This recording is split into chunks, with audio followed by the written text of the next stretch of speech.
like, I did. When she like, you started your dissertation with a poem. Hello, my name is Tireni Adeniji. I am a multidisciplinary designer working at the intersection of fine art and architecture. I'm also the founder of the A.K.A.N.I Toolkit, which is a practice about decolonizing design education. Today we're going to do some like creative art because I've seen that you also have a fine art practice alongside of your like architectural one. So we have all of these materials set out like a bit of like an art material and then we have these little themes here and you can pull one out and they're actually all based off the things that you've written about in your dissertation. So, yeah, and then we can create a piece that like represents them so you can pull one out if you'd like to.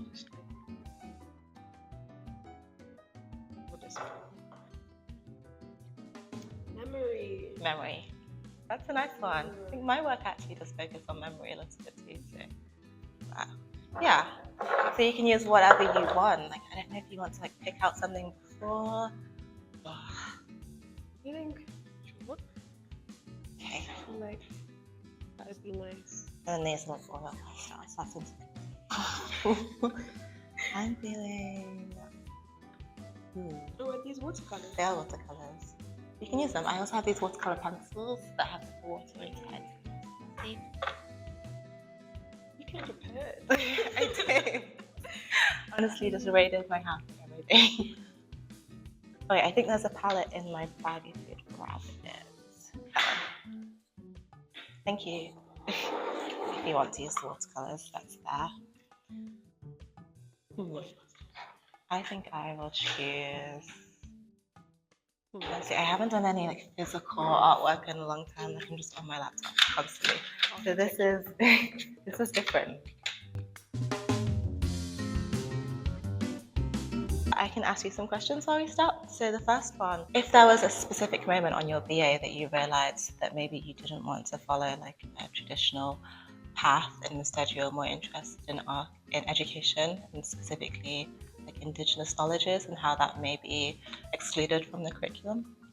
I think the first pivot was actually in first year, like when I got an understanding of what architecture was really about. And I think one of the initial things was when I did an essay about looking at the lack of representation in architecture practice. I was like, there's not enough people that look like me in this industry.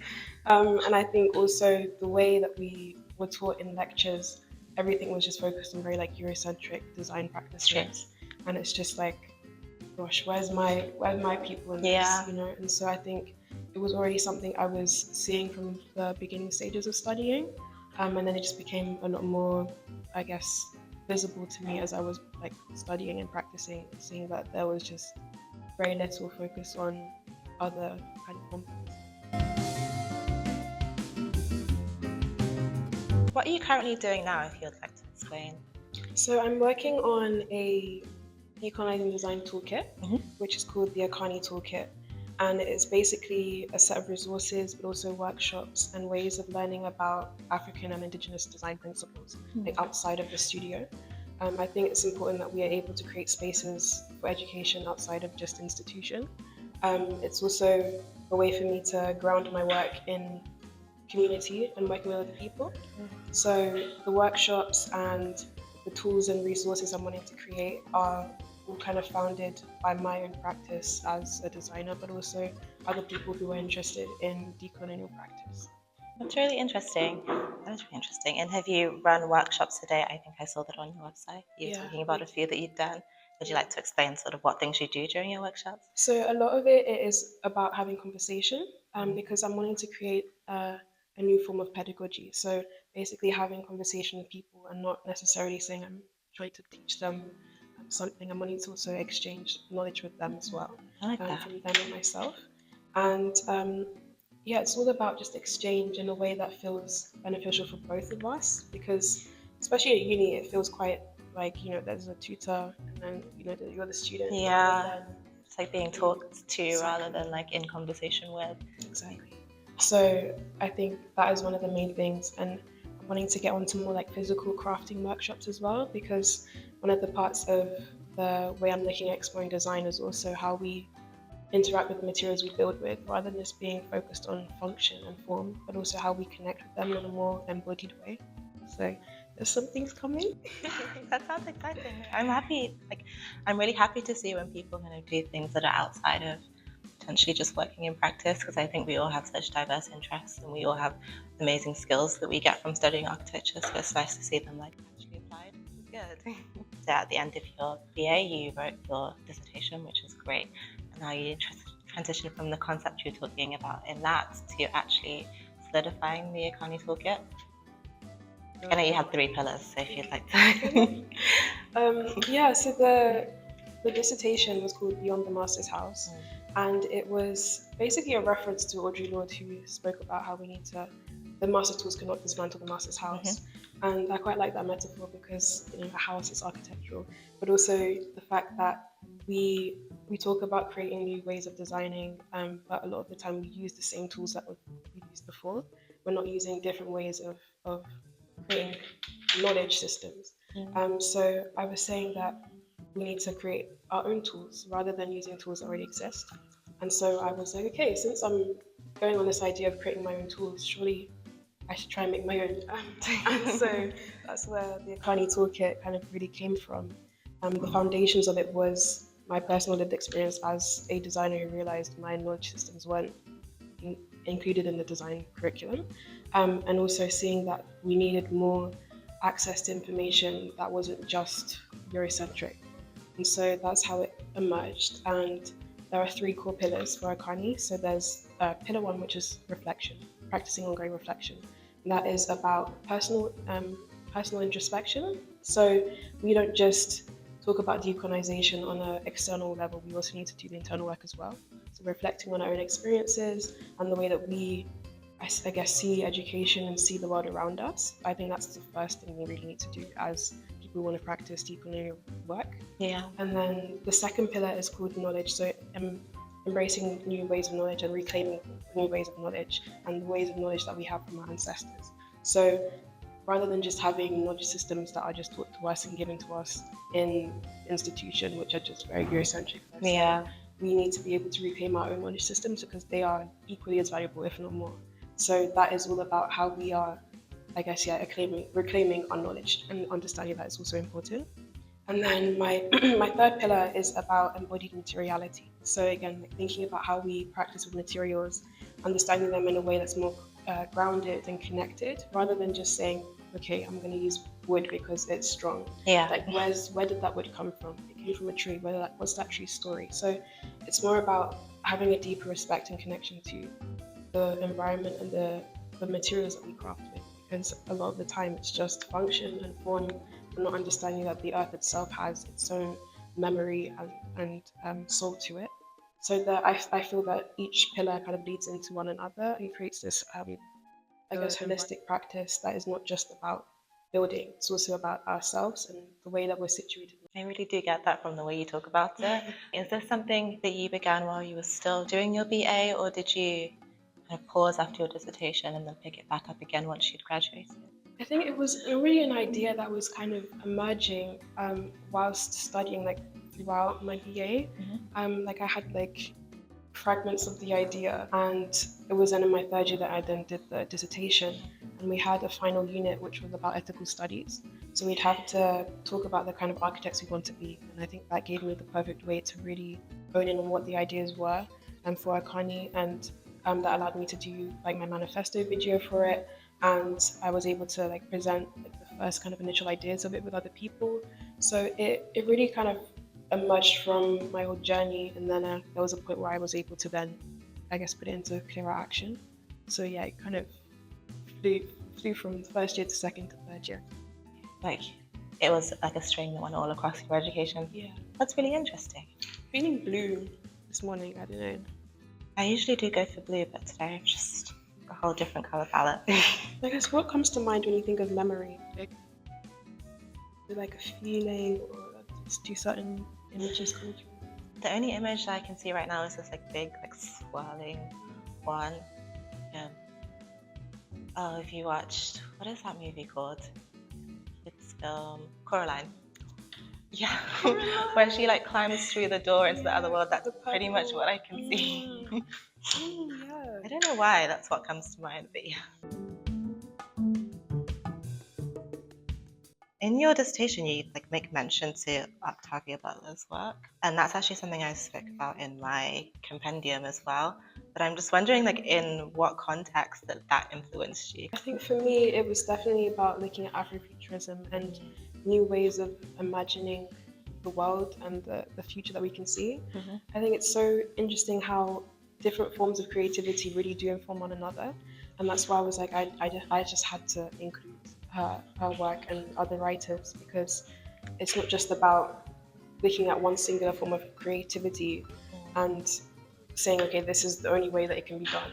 We can be informed by other forms of creativity, like creative writing and art, like what we're doing right now. And so Afrofuturism being, and Octavia Butler's work being a reference for me was definitely important, because I'm talking about creating new tools for design and non-Western principles. So that was really the reason why I included her work.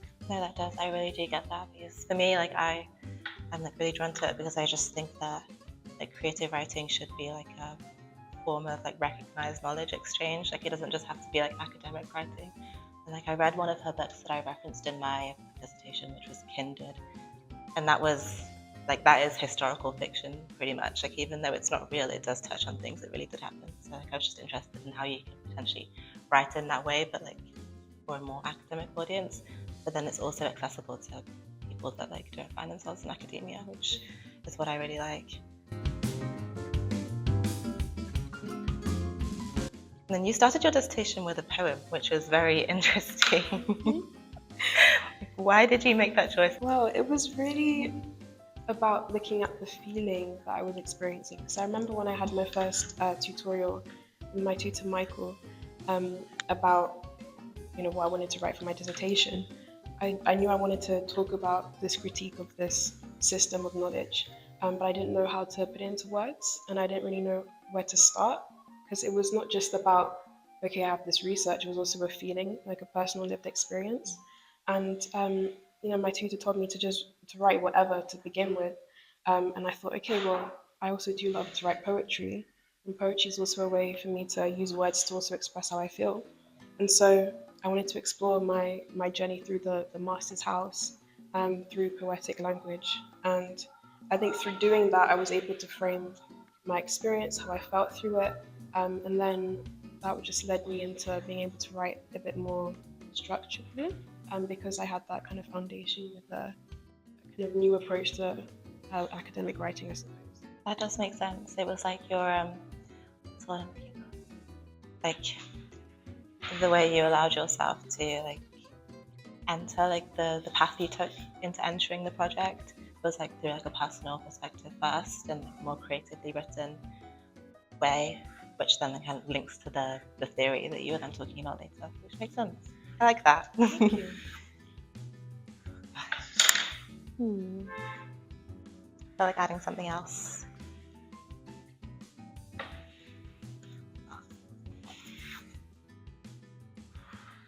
Do you like the sound of chalk?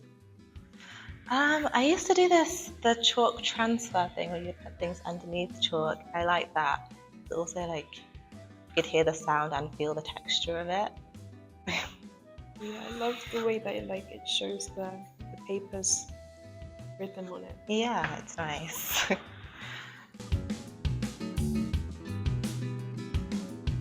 What do you usually work with in your own like fine art practice? Oil painting has been my main approach right now, and I do that with oil pastels. I just love the fluidity of being able to do oil, and then the pastels give me a bit more freedom to be a bit more experimental and abstract. And I think I'm definitely in the realm of surrealism now. I think now that I've found my style as an artist. It's really interesting.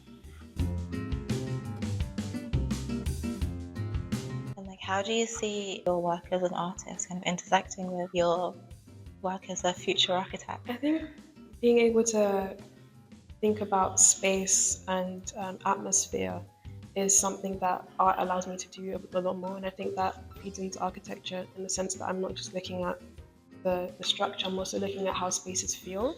And I think with fine art, I'm thinking about how people will feel when they look at it and when they see it, and I think that is definitely where it can start to intersect. Also, I think it's just about, again, like engaging with other forms of creativity to inform your other forms of creativity, right? So I think there's definitely intersection in that way. I'm going with the flow of painting, but also I understand that it's not just about, physical structure. It's also about the emotion that people feel when they're in a space and the atmosphere created. I think like architecture is like inherently it's a creative discipline, but sometimes like when you move into practice you can like lose that and completely forget that.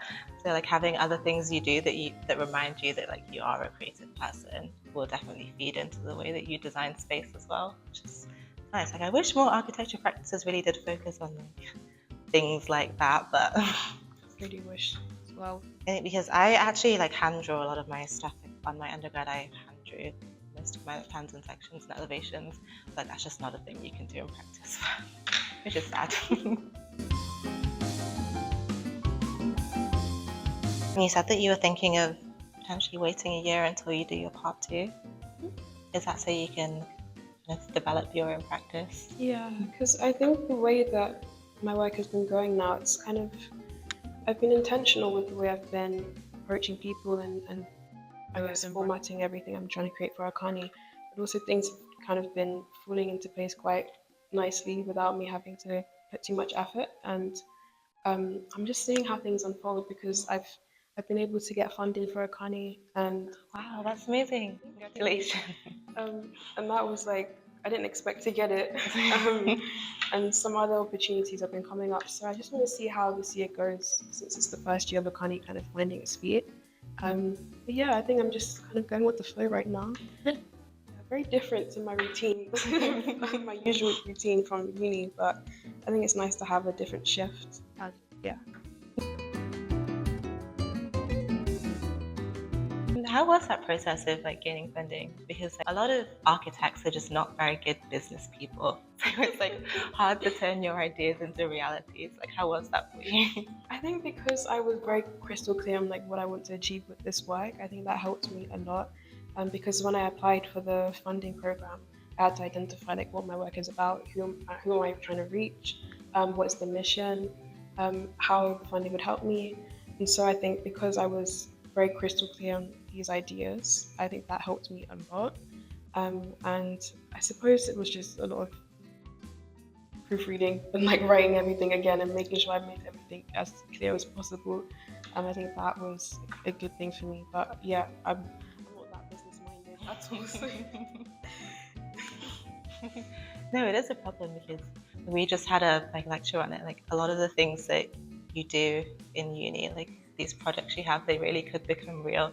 But like architects function in this way where they need a client. So like it's when you don't have a client, like who funds your own personal work, that's not really something we get talked about. Yeah, I think there needs to be more of that. Yeah, definitely. Because like you said, there's so many projects that could be real. I think there's so much potential with so many students to bring the work to life.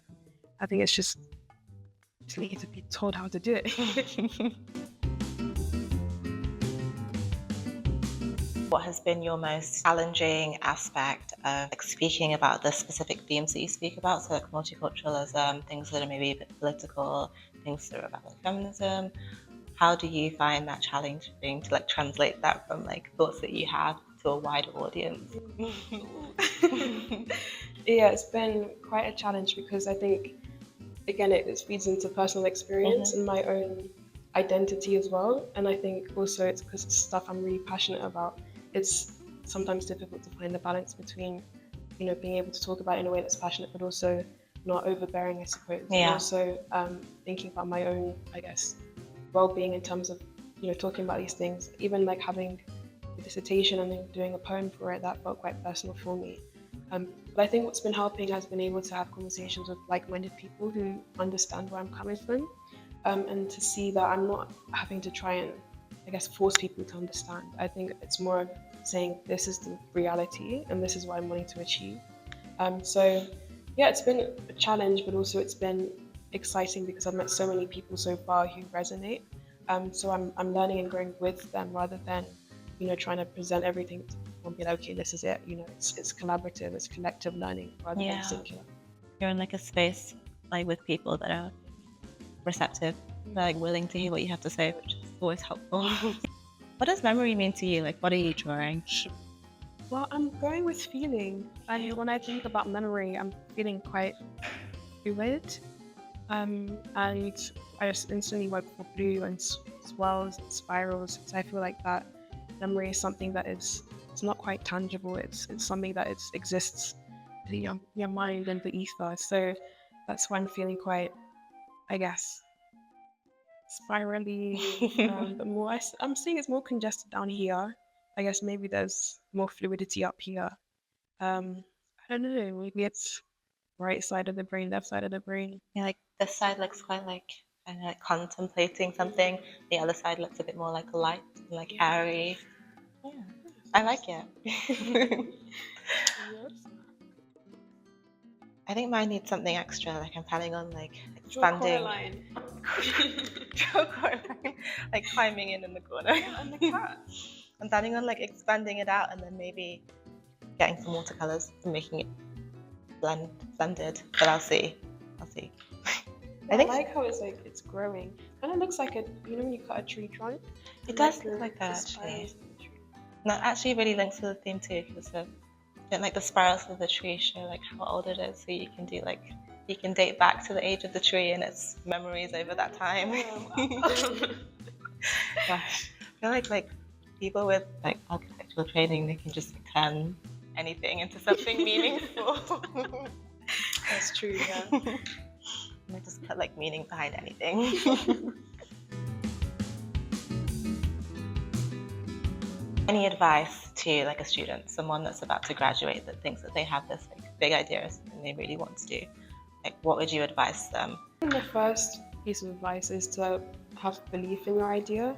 I think it's so important that if you are the one to really carry it and have faith behind it, that is the first step.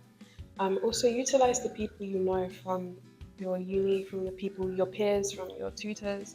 I think there's a lot of opportunity that can come from having gone to uni. And also making sure you're taking opportunities without being afraid. I think initially at the beginning of my practice, I was so intimidated by so many opportunities. I'd be like, oh, am I qualified enough for this? Like, is my work at the stage to apply for this? But I think you just have to, jump and take the leap. I think you need to feel the fear and do it anyways. I mean, it's easier said than done, but it is a mantra I've had to be telling myself because it has been working out for me. And so, yeah, just definitely giving yourself grace, but also understanding that if you don't push yourself, you will really. So I think, yeah, the first step is believing in yourself and utilizing the community and people around you. That's so true. I think I really like agree with what you said about just even though you don't feel ready, doing it anyway. Because a lot of people do feel like that, and like you'd be surprised how many like opportunities you get that you really didn't think you were qualified for, or how many times you just like reach out to someone and ask and you actually get a really positive response. It's good, like people are willing to actually help you more than you think. So true. Looking forward, like where do you see your practice? For the short term, right now, it's been about building a good foundation for it, and I see more workshops being done. Also doing more because I've been doing a lot of research and essays, and I want to collaborate with other people, have their work included in this work, because it's not just my own. But also in the future, I see it being a bigger educational resource that multiple people can. So I want to develop the platform a lot better so people can use the A.K.A.N.I Toolkit as a reference, but also collaborate with me on workshops more, and see it as a space to learn about these African and Indigenous principles, rather than it just being something you have to wait for to see in uni. Like I remember when studying, a lot of the time they talk about like vernacular architecture. It would always be an additional lecture we'd have to sign up for after 6 p.m. It wouldn't be something that was included in our tutorials, and so it's optional. It's optional, like an additional thing that they don't see it as something that has like equal value. Yes, Yeah, exactly. Yeah. Why am I having to sign up 6 p.m. to do that when you could teach me in studio? So for the students who are looking for this information or also wanting to have a space to share their own work, I'd love A.K.A.N.I to be that kind of platform, that space, because there's not much work like that out there, or at least not enough initiatives that are promoting African and Indigenous out there. I'm looking forward to that. I know, I think it's something that like I would have really liked to have as a student, and like definitely would like to see in the future. Thank you. I'm glad. Yeah. What is your unpopular opinion about architecture? Ooh. I think architecture, a lot of the time people see it as a very like rigid kind of practice. And I think actually to be a designer, you don't have to be so structured. You can actually have a lot more freedom with the way you design. And I think also, there's a very like clear path that we're supposed to take, we're supposed to do all these years of studying. But I think architecture should have a bit more freedom, I think. I agree. Well, hopefully that changes. Like they're changing like the whole pathway to being qualified, and hopefully they shorten it. I think a shorter pathway would just like let people leave university earlier and start to like build that freedom. But it's a long journey. Yeah, it is a long journey. But I think I was speaking to some people recently who said that they kind of continuing with education and like with the journey of architecture just because they've invested so much time into it. They feel like they just have to at this point. I'm thinking of doing a darker color on the outside. Very correlated. This is the only thing that really came to mind. I like this because I'm able to like not feel so like serious, in the sense that I'm able to be in my creative side of my brain. Do you do any other kind of like artistic practice? Do you draw? Like I did at A-level, I did art. So I do coloured pencil drawings. That's why like I have all these coloured pencils. I used to do portraiture quite a lot, but recently I've moved away from doing portraiture and like doing more landscapes. Because my like thesis project is focused on like Black people and their place in the British countryside. Oh, that's so interesting. And I'm just exploring that through like these like drawings of the landscape, which is nice. So is it just like pencil drawings or landscape? No, I do pencil drawings mostly. Yeah, with coloured pencils. That's something unique to like studying in London, I think. Like a lot of people around you are just doing things that are like not traditional, like out of the norm, and that really pushes you to be like, well, I can do that too, which is nice. I think also maybe that's what was great about studying at an art uni, because I think at UAL I saw so much creativity. I think maybe much more than I would have seen if I'd went to a different uni that wasn't an arts-based uni. I think that I'm also grateful for. It's definitely better because someone that's had like both experiences, I think I learned to appreciate studying architecture more when it became like a more creative discipline. Like, yeah, that's what I was like always missing, and I was just thinking like, do I want to be an architect or not? Like I do want to be an architect, just one that's allowed to practice a bit more creatively and practice with a bit more freedom. Yeah, I guess because your ideas are able to like flow a lot more when it's focused on creativity rather than just like the more serious. I think this is what memory means to me. Yeah, like it's darker on the outside because like sometimes if you try and like focus on something, you don't get a sense of what it is at first, but as you like put more energy into it, like it like brightens up and becomes more complex and more interesting, and yeah, similar to collective memory. If like multiple like ideas come together, like you get something really more like diverse and more interesting. Thank It you. also feels like it's moving. Like it feels like as if it's like expanding. I'm glad that that's come across because I couldn't see that. But now I can, now that you've mentioned it. I suppose because memory is always moving, right? Like your memory is always building. Through all your experiences and also connected as well. So also like kind of it's like ripples and like water. Like it does look like water. Yeah. Like if you like dropped a pebble. Water have memory? Yeah, they say water has memory. People do say that, but I can't really remember why they say that. I know I've heard it before though, like water holds memories. What do you think about your piece? Okay. I think my piece has a lot of fluidity to it. Like we were saying before, it's quite moving and the spirals. Because when I think about memory, it's quite like something that you can't really say solid. So I just think of spirals, and then it's kind of like going towards this like light. And so I guess it's like there's memory that you have like quite strong in your mind, and there's memory that's quite distant. And yeah, I was also thinking like maybe like right side of the mind, left side of the mind. yeah, and I felt blue initially. I don't know, I don't know, maybe links to water as well. Yeah, I went with the flow with this one.